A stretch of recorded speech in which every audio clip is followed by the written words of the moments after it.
What is going on, everyone? We are back with a review. This time, we're reviewing Twilight Zone Season 1, Episode 8, Time Enough at Last. This is based on a short story by Lynn Venable, and the teleplay was written by Rod Serling. Uh, and then I think the music is done, by Leith Stevens, and this released November 20th, 1959. So this is the first one. So this is obviously Rod Serling wrote it, but he didn't create the story fully on his own. He created a teleplay from a story written by someone named Lynn Venable. Marilyn Lynn Venable. I have no clue who it is.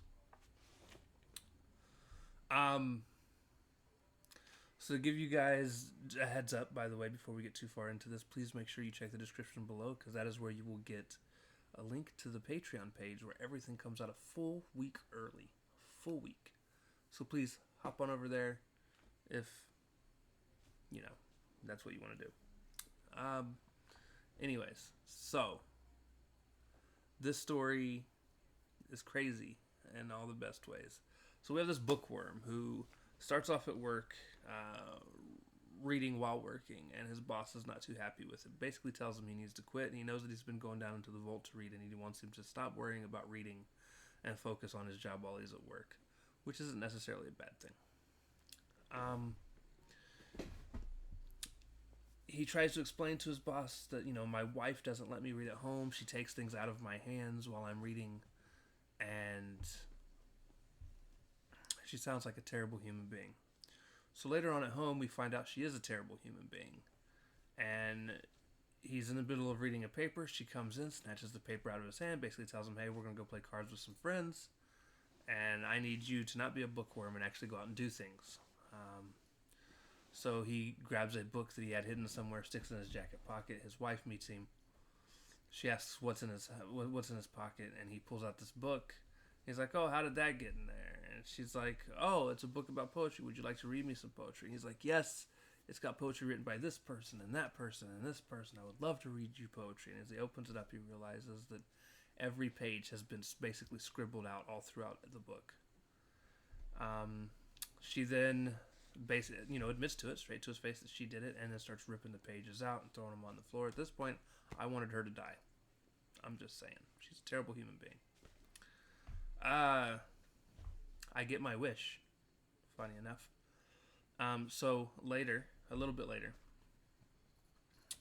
it's lunchtime at work. One of the next couple days, he goes down to the vault, closes the vault door, reads the paper, and it says something about an A-bomb, and I immediately picked up on what was about to happen. And sure enough, A-bomb drops and wipes out all of humanity, at least in the area that he's in.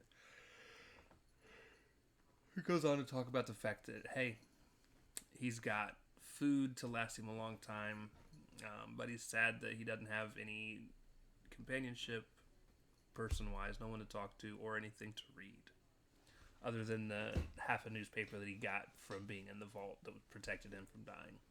So he goes to what would be a department store, finds a gun, looks like he's about to unalive himself, and then all of a sudden he looks up and sees that he's at the public library. And even though it's destroyed, there are still tons of books laying around that are fine, that he's going to be able to read. And he goes through and he starts gathering all these books, and he gets them all organized. He's like, I'm going to read these this year, these next year, these the year after, these the year after that. And he's just so excited to live now. He's going to be completely in solitude, but he's got all these books that he can read. And now he's got time to read. And as he says this, his glasses fall off his face, and they shatter. And I thought we were going to get the hokey ending where he wakes up and it's all just a dream. Oh no.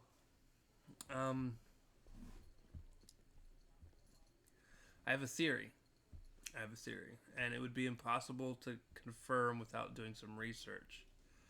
I think he did die, but I don't think he died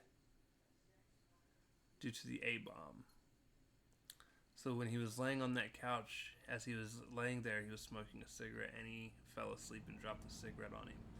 And I'd even mentioned like, well, back then cigarettes didn't have the auto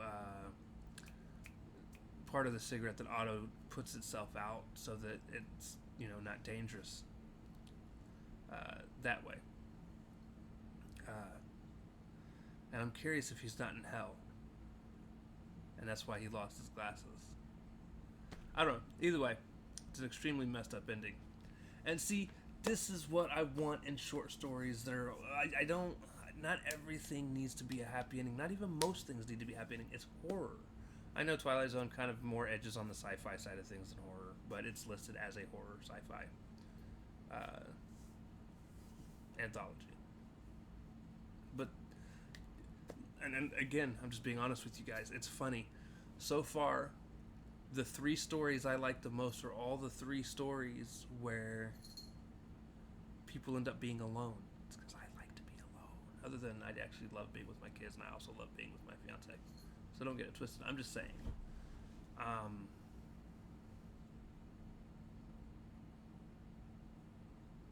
That was amazing.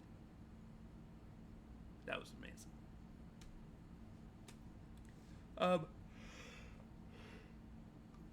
In a couple days, we will be picking it back up with episode 9, which is called Perchance to Dream.